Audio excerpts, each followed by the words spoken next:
Hey guys, so we're going to talk very briefly about the 1960s.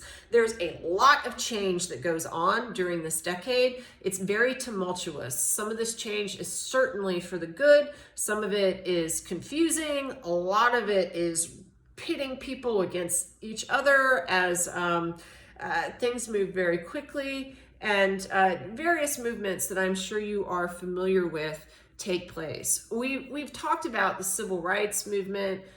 You have the apex of the civil rights movement in 1963 in Birmingham, which will be followed by the 1964 Civil Rights Act and then the 1965 Voting Rights Act.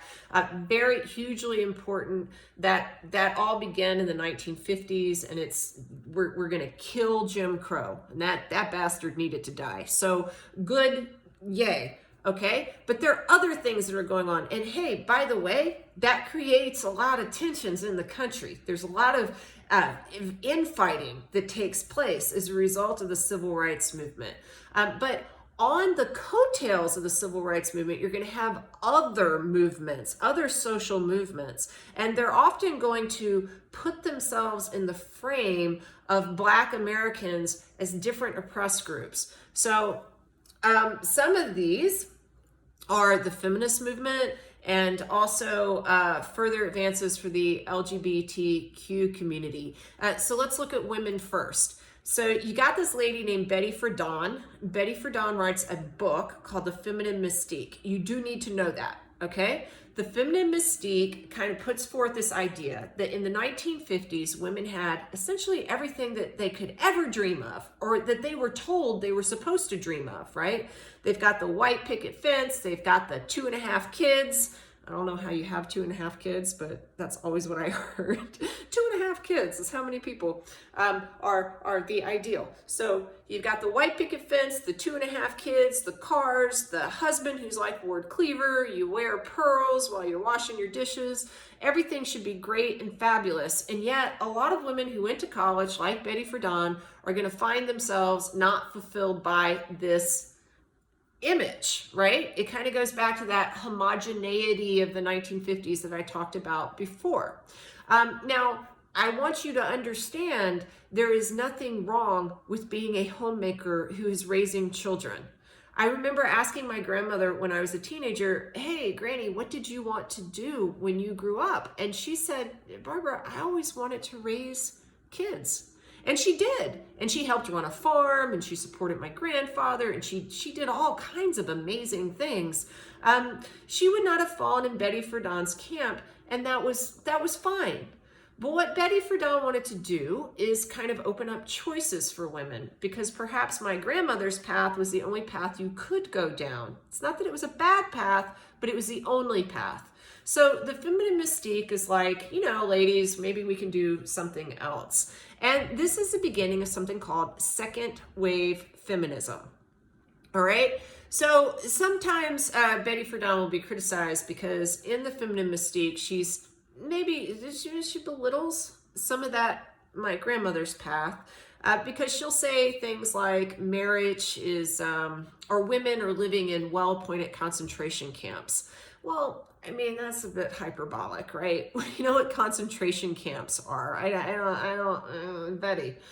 But yet, women did have this super tight box that goes all the way back to the cult of domesticity. Like, you couldn't get a credit card without your husband giving you permission. You had many of the career paths were shut off to you. Women were going to school, to professional schools, and yet when they graduated, women like Sandra Day O'Connor and Ruth Bader Ginsburg, who will both end up serving on the Supreme Court of the United States, they couldn't get jobs. There's people like, what, oh, you cute little lady lawyer. So these things needed to be addressed. And that's kind of what the feminine mystique is it starts that. Betty Friedan will also start an organization called the National Organization for Women in 1966. Now, in some ways, we're going to talk, that's the women's movement, right? In some ways, Betty Friedan was a little exclusionary. There was something that she called the Lavender Menace, which was connected to the rise of LGBTQ rights. She wanted to handle the women and not deal with sexuality because she felt that this path would be easier than that path. But I mean, it is what it is. So she said, okay, lesbians, you're not a part of now. She will recant this later as now really gets going. Oh, and hey, by the way, there are different iterations of feminism. So you have first wave feminism, which was really the suffragettes. That goes back like way to the early 1800s with the Seneca Falls Convention, and rising up with Susan B. Anthony, and all of the fights that really culminate in a change to the Constitution after Wilson, right? But second wave feminism under Betty Friedan has different objectives, and then that even kind of changes into something that it could be a little bit, it could be seen as radical via third wave feminism with people like Andrea Dworkin, who kind of take what was started and they go further into another space. And then some people argue that we're in a place called fourth wave feminism. And for you to really kind of grasp what feminism is, it has like different meanings at different times to different people. It itself is complicated, all right? Feminism can be an idea that men and women are equal. I actually don't know any women who don't think men and women are equal, but how that equality is expressed is kind of part of this movement. I mean, of course, there are some people who don't think men and women are equal, but I don't know any of those jackdoodles. I really don't.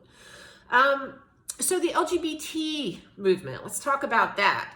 That actually started in the 1950s with something called the Mattachine Society. There's a fellow named Harry Hay who got that going in California. He's the father of the gay rights movement. And what was that all about? So you know that there was something called the Red Scare. We've talked about the first Red Scare in our classroom. And then there was the second Red Scare. It was all anti-communist.